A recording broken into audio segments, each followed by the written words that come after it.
ठीक है। तो एट होम आप अपने सामने अपनी एनसीईआरटी को ओपन कर लीजिए और उस एनसीईआरटी के अंदर सीधा एक्सरसाइजेस पे चले जाइए। ठीक है, उस एनसीईआरटी के अंदर you go directly to the exercises and from question number 12 अपन अपनी एक्सरसाइजेस को करना शुरू करते हैं।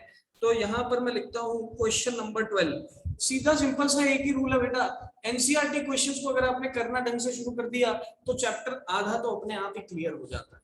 ठीक है, चैप्टर एनसीईआरटी के अंदर एनसीईआरटी क्वेश्चंस को बिल्कुल अंडर एस्टिमेट मत करिएगा। एनसीईआरटी क्वेश्चंस जो है बहुत ज्यादा इंपॉर्टेंट बनते हैं अगर अपन अपने एग्जामिनेशन पॉइंट ऑफ व्यू से देखिए, चाहे वो कोई भी एग्जाम हो। ठीक है, तो let us move on towards the 12th number question. बोल रहा है rain is falling vertically with a speed of 30 metre per second. So rain falling vertically, ऐसा लिखते हैं अपन, रेन फॉलिंग वर्टिकली कितनी स्पीड से? तो वीआर दे रखा है 30 मीटर पर सेकेंड। वीआर कितना दे रखा है? 30 मीटर पर सेकेंड। इसके आगे इसने अपन को बताया a woman rides a bicycle with the speed of 10 metre per second. 10 metre per second की स्पीड से एक लड़की है जो कि नॉर्थ से साउथ जाती है। ठीक है, तो velocity of woman is 10 metre per second. पूछा जा रहा है what is the direction in which she should hold her umbrella. किस डायरेक्शन में उसे अपने अम्ब्रेला को होल्ड करके रखना चाहिए। अभी इसके बारे में ध्यान से समझते हैं। देखिए, मैं यहां पर इस तरीके से आपके सामने डायग्राम बनाता हूं। Let us see. So the diagram is like this. Let us say that this is the north-south direction. ठीक है, इधर मैं ले लेता हूँ नॉर्थ, इधर ले लेता हूँ south, and the woman is going from north to south. ठीक है, नॉर्थ से साउथ जा रही है ये लड़की। तो अपन यहाँ से ऐसे मान लेते हैं कि भाई ये लो, ये यहाँ पर कहीं पे होगी और यहाँ से she is moving towards the south direction. तो ये रेड कलर से मैंने ऐसे दिखा दिया वेलोसिटी ऑफ वुमन। ठीक है, वेलोसिटी ऑफ वुमेन किस तरफ? Towards the south direction. कितनी है? तो 10 मीटर पर सेकेंड। कितनी है? तो 10 metre per second. 10 metre per second towards the south direction. There is no problem in this. अब इसके बाद बोल रहे बारिश जो है वो वर्टिकली डाउनवर्ड फॉल करती है। ध्यान से समझना, वेलोसिटी ऑफ रेन, जो बारिश है वो कुछ इस तरीके से वर्टिकली डाउनवर्ड है। ये लो वर्टिकली डाउनवर्ड है। तो मैं ऐसे बोल सकता हूँ वेलोसिटी ऑफ रेन, ये लो नीचे की तरफ है। लेकिन आप एक चीज ध्यान से देखिए, एक चीज आप ध्यान से देखिए, अगर ये लड़की आगे की तरफ जाने लगेगी तो इसको ऐसा लगेगा कि बारिश पीछे जा रही है। अरे वही प्लेटफॉर्म वाला केस। प्लेटफॉर्म के अंदर आप जब एक ट्रेन के अंदर बैठे हैं, you are sitting in a train and that train is standing on the platform and when it suddenly starts moving, जब वो suddenly आगे की तरफ मूव करने लगती है वो ट्रेन, जब वो ट्रेन सडनली आगे की तरफ मूव करने लगती है तो अपन क्या, हमें क्या लगता है कि प्लेटफॉर्म जो है पीछे जा रहा है, हम तो उसी जगह पे रेस्ट पे हैं। तो अकॉर्डिंग टू दैट ओनली हम यहाँ पर अगर इस वुमेन के रिस्पेक्ट में बात करेंगे तो हमें ऐसा लगेगा कि वुमेन तो रेस्ट पे है, बट जो ट्रेन है वो किसी वेलोसिटी से पीछे जा रही है, ऑपोजिट डायरेक्शन में जा रही है। तो मैं बोल सकता हूं that velocity of rain with respect to the woman क्या रहेगी? पीछे की डायरेक्शन में रहेगी। कितनी रहेगी? तो उतनी रहेगी, माइनस ऑफ VW। अब हम इन दोनों का, VW का और VR का रिजल्टेंट निकालेंगे। तो रिजल्टेंट निकालेंगे तो it will come in this direction. जिस डायरेक्शन में रिजल्टेंट आता है ना बेटा, उसके ऑपोजिट डायरेक्शन में ही आपको अपने अम्ब्रेला को प्लेस करना पड़ता है। जिस डायरेक्शन में आपका रिजल्टेंट आता है उसके ऑपोजिट डायरेक्शन में you have to place your umbrella. उसके ऑपोजिट डायरेक्शन में you have to place your umbrella like this. अब कैसे निकालेंगे इस डायरेक्शन को? तो ये लो, इस एंगल को मान लेते हैं थीटा। यहां से VW चला गया नीचे, ऐसे क्या किया हमने? पैरेलली वेक्टर को शिफ्ट कर दिया। This is 10, this is 30, so tan theta will be equal to perpendicular upon base, or we can say that tan theta is equal to 1/3, or we can say that theta is equal to tan inverse 1/3, and this is the final answer। कैसे निकाला? कैसे निकाला? तो हम लोगों ने यहां पर ये चेक किया कि भाई किस डायरेक्शन में जो रेन है इस डायरेक्शन में जो रेन है वो अकॉर्डिंग टू वुमेन आ रही है, ठीक है, उस लड़की के हिसाब से रेन की डायरेक्शन क्या रहेगी, ठीक है, रेन वर्टिकली डाउनवर्ड भी है एंड रिलेटिव मोशन हमने 2 डायमेंशन में लगाया और यहां से कैलकुलेट किया which angle is the theta angle, ठीक है, थीटा एंगल किस डायरेक्शन में हम इसको कैलकुलेट कर सकते हैं। चलिए बताइए सबको ये चीज क्लियर हुई कि नहीं हुई, यस और नो, रेज योर हैंड्स।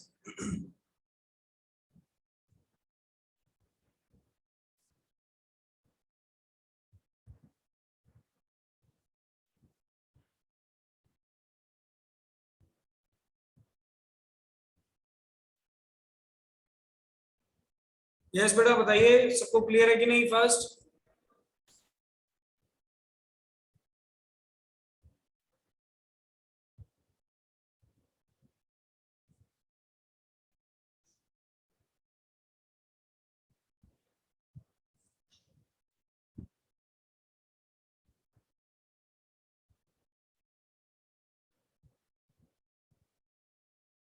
चलिए बहुत बढ़िया बहुत बढ़िया, moving on towards the next question, question number 13।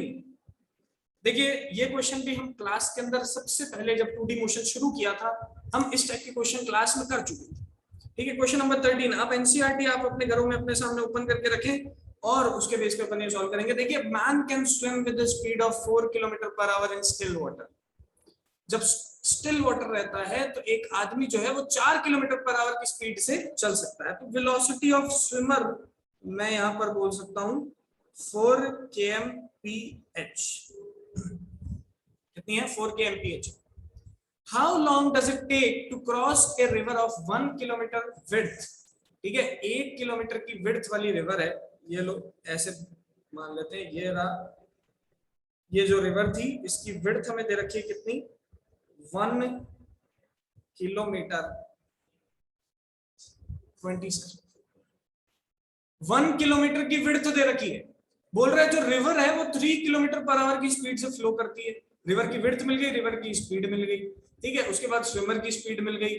चलिए हमसे पूछ रहा है कि कितना दूर जो है ये अपने ओरिजिनल पाथ से डिविएट हो जाएगा।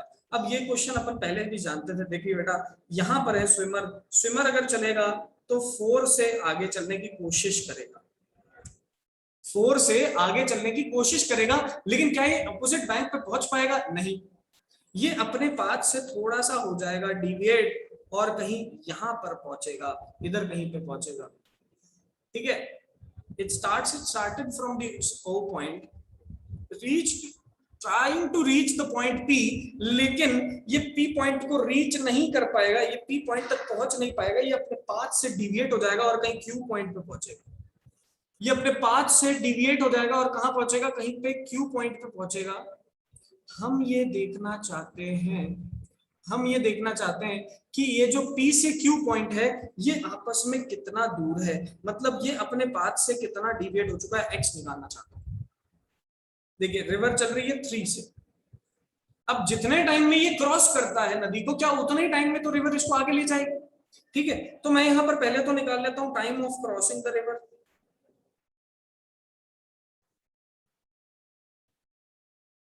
जब क्रॉसिंग द रिवर का टाइम निकालता हूं तो टाइम बराबर क्या होता है? Distance upon speed. डिस्टेंस है 1 किलोमीटर, स्पीड है 4, आंसर आ गया 0.25 आवर्स। कितना आ गया? 0.25 आवर्स आ गया। ये टाइम है जितने टाइम में आदमी जो है वो रिवर को क्रॉस करके सामने पहुंचेगा। आदमी जो है वो रिवर को क्रॉस करके सामने पहुंचेगा, ऑपोजिट बैंक पे पहुंचेगा। इतने ही सेम टाइम के अंदर, इतने ही सेम टाइम के अंदर नदी इसको हॉरिजॉन्टली डिस्प्लेस करवा देती है। इतने ही सेम टाइम के अंदर नदी इसको हॉरिजॉन्टली डिस्प्लेस करवा देती है। तो मैं यहां पर बोल देता हूं कि the deviation from its path, जो x है वो कैसे निकालेंगे? तो नदी की वेलोसिटी जो कि है 3 और टाइम कितना 0.25। जब अपन इसको सॉल्व करेंगे तो आंसर आ जाएगा 0.75 किलोमीटर्स। मतलब ये अपने ओरिजिनल डेस्टिनेशन से 0.75 किलोमीटर्स डिस्प्लेस हो जाएगा टुवर्ड्स द राइट। मतलब he is displacing or he is getting deviated from its original path by a distance of 0.75 kilometers. ठीक है, कितना बड़ा डिस्टेंस जो है ये अपने पाथ से डिविएट हो जाता है, और यही समझना अपन को यहाँ पर बाकी रह गया था। इंपॉर्टेंट है, इजी है, फटाफट बताइए सबको ये चीज क्लियर हुई कि नहीं हुई। सबसे पहले जब हमने 2D मोशन पढ़ा था हमने इसी टाइप के क्वेश्चंस को किया। फटाफट बताएंगे fast, yes everyone.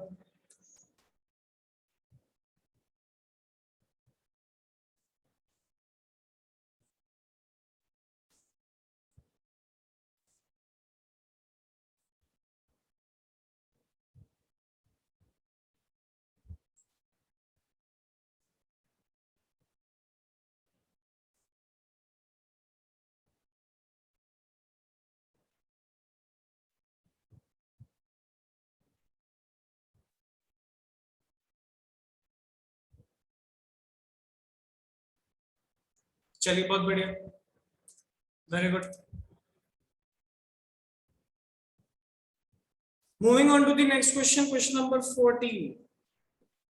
Question number 14, एक हार्बर है, ठीक है, एक हार्बर है। हार्बर क्या होता है? Harbour is the place where the ships are standing, ठीक है, जहां पर शिप स्टैंड करती हैं उसको हार्बर कहते हैं, या पोर्ट कहते हैं, डॉक भी कहते हैं इसे, ठीक है।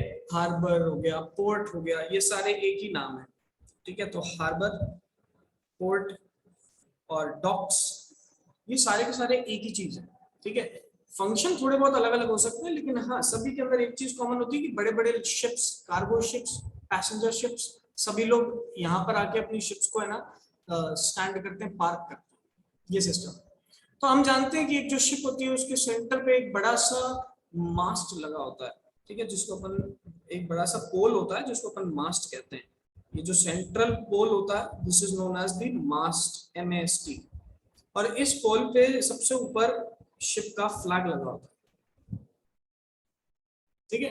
इस पोल पे सबसे ऊपर शिप का फ्लैग लगा होता है।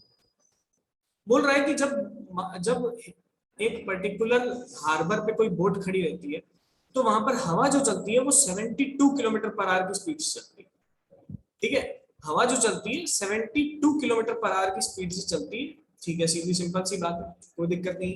तो हम यहाँ बोल देते हैं कि 72 kilometre per hour is the velocity of wind, direction is the northeast direction। Direction कौन सी है? North east direction. कौन सी डायरेक्शन है? North east direction. इस डायरेक्शन में हवा बह रही है, ठीक है। अगर बोट चलने लगे 51 किलोमीटर पर आवर की स्पीड से नॉर्थ डायरेक्शन के अंदर, अगर बोट चलने लगे 51 किलोमीटर पर आवर की स्पीड से नॉर्थ डायरेक्शन के अंदर, तो बताइए डायरेक्शन ऑफ फ्लैग फ्लटर कहां रहेगा? फ्लैग के फ्लटरिंग की डायरेक्शन जो है वो कहां रहेगी, ये हमसे पूछी जा रही है। एक बार ध्यान से समझिए और देखिए। हम जानते हैं अगर बोट आगे जाए और कोई हवा ना चल रही हो, बोट अगर आगे जाए तो उसका फ्लैग